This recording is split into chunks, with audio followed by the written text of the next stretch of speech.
Di dunia balap motor, di mana kecepatan adalah nyawa dan setiap detik adalah pertaruhan, ada sebuah nama yang lahir dari mimpi seorang pria yang menolak menyerah pada nasib, Tim Pons. Kisah ini dimulai pada tahun 1992 di tengah aroma bensin dan deru mesin yang memekakan telinga. Situ Pons, seorang legenda hidup yang pernah menggenggam 2 gelar juara dunia GP 250, terpaksa mengakhiri karir balapnya pada akhir musim 1991. Cedera yang tak kunjung sembuh merenggut mimpinya di atas lintasan, tapi bukan semangatnya.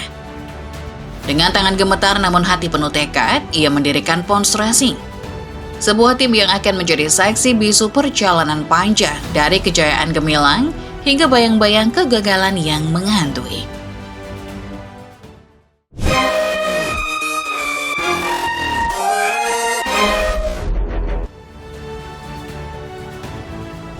Bayangkan sebuah garasi kecil, dikelilingi alat-alat sederhana dan aroma oli yang menyengat. Di sanalah Situ Pons membangun mimpinya, bekerja sama dengan Kamsa Honda, tim yang dulu mengantarkannya merengkuh gelar dunia. Musim 1992 menjadi langkah pertama dan Situ tak mau setengah hati. Ia merekrut Alex Criville, seorang pembalap muda dengan ambisi penuh, yang baru saja menorehkan namanya sebagai juara dunia GP 125 pada 1989 bersama JJ Kobas. Criville bukan sekedar pengganti, ia adalah harapan baru, darah segar yang akan membawa tim ini melangkah ke panggung besar. Langkah pertama mereka tak mulus, tapi penuh makna. Podium pertama datang di GP Malaysia ketika Criville melaju dan finish di posisi ketiga. Itu adalah tanda-tanda bahwa tim ini punya nyali.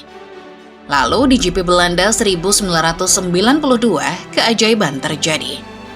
Criville melesat, meninggalkan Jan Kocianski dan Alex Barros di belakang. Kemenangan pertama itu bukan sekedar trofi, itu adalah teriakan bahwa Pons Racing telah lahir, siap menantang para raksasa. Di tengah absennya McDohan dan Wayne Rainey, Criville membuktikan bahwa tim kecil ini bisa bersinar. Musim itu ditutup dengan 59 poin dan posisi ke-8 di klasemen akhir. Langkah kecil, tapi penuh arti. Musim 1993 membawa angin perubahan. Kamsa digantikan Marlboro sebagai sponsor, membawa aroma rokok dan janji baru. Namun Criville tak mampu mengulang keajaiban. 2 podium ketiga di musim itu terasa seperti setetes air di tengah gurun. Cukup untuk bertahan, tapi tak cukup untuk membakar semangat. 4 kali gagal meraih poin, Criville hanya mengumpulkan 117 poin, kembali finish di posisi ke-8. Di garasi, Situ menatap motornya dengan pandangan kosong. Kita harus lebih baik, gumamnya, meski ia tahu perjalanan ini tak akan mudah. Criville akhirnya pergi pada 1994, bergabung dengan tim pabrikan Honda, meninggalkan lubang di hati tim. Tapi Situ tak gentar. Ia memanggil Alberto Puig, seorang rookie di kelas GP 500, dan bersama Ducado sebagai sponsor baru, tim ini kembali berdiri. Puig datang dengan semangat yang membara, seperti api yang baru dinyalakan. Ia selalu finish di posisi 1 digit, tak pernah terjatuh, tak pernah menyerah. Podium ketiga di GP Jerman di bawah bayang-bayang Kevin Schwantz menjadi bukti bahwa Puig adalah permata baru. Musim itu ditutup dengan 152 poin dan peringkat ke-5 klasemen, mengungguli Criville yang kini di tim besar. Di sudut garasi Situ tersenyum tipis. Kita mulai naik, katanya pada diri sendiri. Tahun 1995 membawa harapan yang lebih besar. Puig tampil konsisten seperti metronom yang tak pernah goyah. Kemenangan pertama datang di GP Spanyol, balapan kandang yang membuat darah Spanyol bergetar. Puig melaju dengan hati penuh kebanggaan, menyisihkan lawan-lawannya di depan sorak-sorai penonton. 2 podium lain di GP Italia dan GP Belanda menyusul, dan nama Puig mulai bergema di padang. Tapi di balik gemerlap itu, nasib sedang mengintai. Di sesi latihan GP Perancis, waktu seakan terhenti. Puig terjatuh dengan keras, tubuhnya terpental di atas aspal dingin. Cedera parah merenggut mimpinya, memaksanya absen hingga akhir musim. Ketika ia kembali pada 1996, Puig tak lagi sama. Tubuhnya rapuh, semangatnya retak.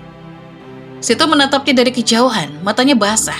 "Kau sudah berikan segalanya," bisiknya. Meski ia tahu kehilangan itu tak bisa disembuhkan. Carlos Checa masuk pada 1996, membawa angin segar. Bersama Puig, mereka mengendarai Honda NSR 500 yang bertenaga ganas. Checa bersinar dengan podium di GP Malaysia, kemenangan di GP Catalunya, dan podium penutup di GP Australia. Tapi Puig yang masih bergulat dengan cederanya hanya mampu meraih 1 podium di GP Perancis.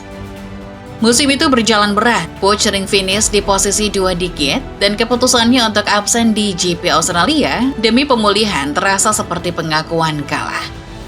Checa finish ke-8, Puig ke-11. Di garasi, suasana hening, harapan mulai memudar.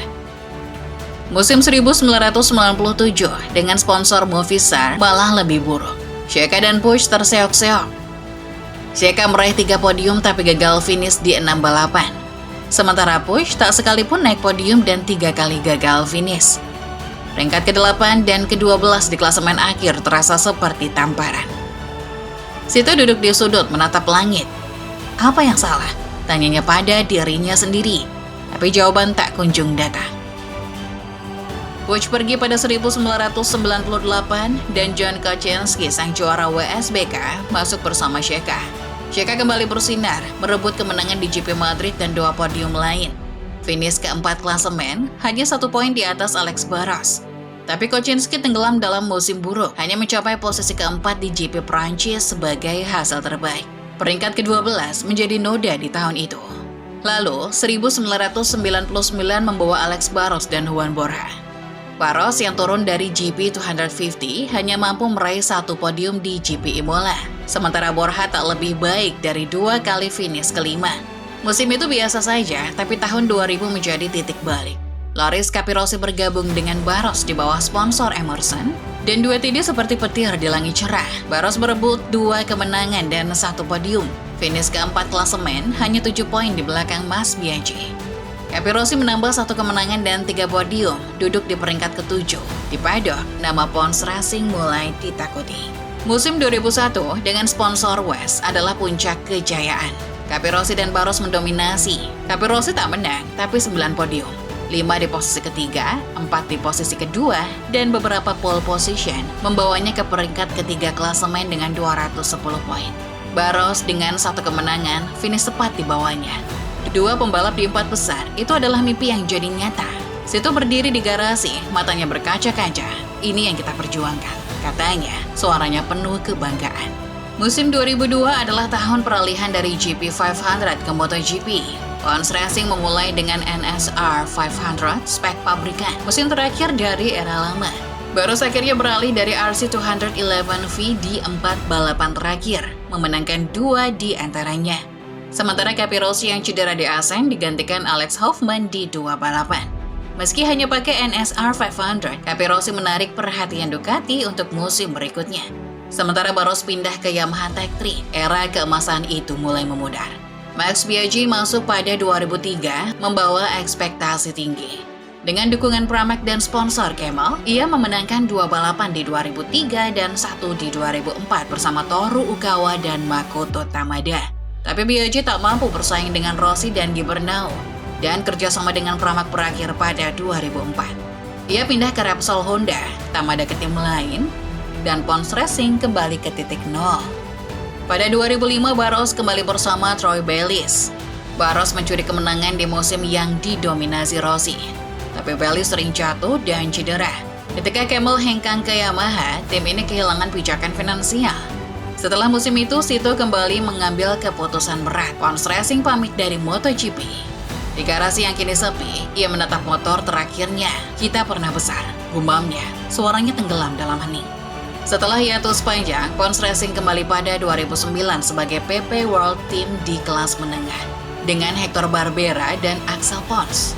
Barbera jadi runner-up, tapi Axel tenggelam di papan bawah. Pada 2010, nama tim kembali ke tim Pons, masuk era Moto2 dengan sponsor Tenerife. Kolaborasi dengan Kalex dimulai, meski sasis Pons Kalex tak langsung bersinar. Paul Espargaro masuk pada 2012, membawa tim ke periode emas. Ia menantang Marc Marquez sengit untuk gelar 2012, tapi kalah. Pada 2013, dengan Tito Rabat sebagai tandem, Espargaro bangkit. Kalex mendominasi, dan Espargaro merebut gelar dunia, mengalahkan Scott Redding dan Rabat. Itu adalah kemenangan pertama Pons di Moto2, momen yang membuat Sito tersenyum lebar, mengenang hari-hari sulit. Maverick Vinales datang pada 2014, langsung bersinar sebagai rookie. Ia finish ketiga klasemen tapi Suzuki membajaknya untuk MotoGP. Alex Rins menggantikannya pada 2015, membawa posisi runner-up, lalu ketiga pada 2016. Fabio Quartararo pada 2017 mengecewakan, flop di luar 10 besar. Lorenzo Baldassarri pada 2018-2019 sempat bersinar dengan 3 kemenangan awal 2019. Tapi performanya drop dan ia pergi pada 2020. Pada 2019, Moto Ilah dan Pons memanggil Sete Gibernau, legenda yang pernah jadi rival Rossi. Gibernau dengan nomor 15 balapan untuk bersenang-senang, tapi konsisten meraih poin. Jordi Torres masuk pada 2020, memenangkan gelar back-to-back hingga 2021. Mattia Casadei menutup era ini dengan gelar 2023, gelar terakhir sebelum tim bubar. Di akhir 2023, Sito Pons berdiri di depan timnya. Suaranya bergetar. Sudah waktunya, katanya. 2 dekade penuh liku, dari MotoGP hingga Moto2 dan Moto E, telah menguras tenaganya. Ia menjual aset Moto2 ke MT Helmets dan Moto E ke Asis MSI. Nama Pons Racing hilang dari daftar tim, tapi warisannya 1 gelar Moto2, 3 Moto E, abadi. Di lintasan yang kini sunyi, Sito menatap langit. Terima kasih, bisiknya. Dan dunia balap mengangguk hormat pada legenda yang tak akan pernah terlupa.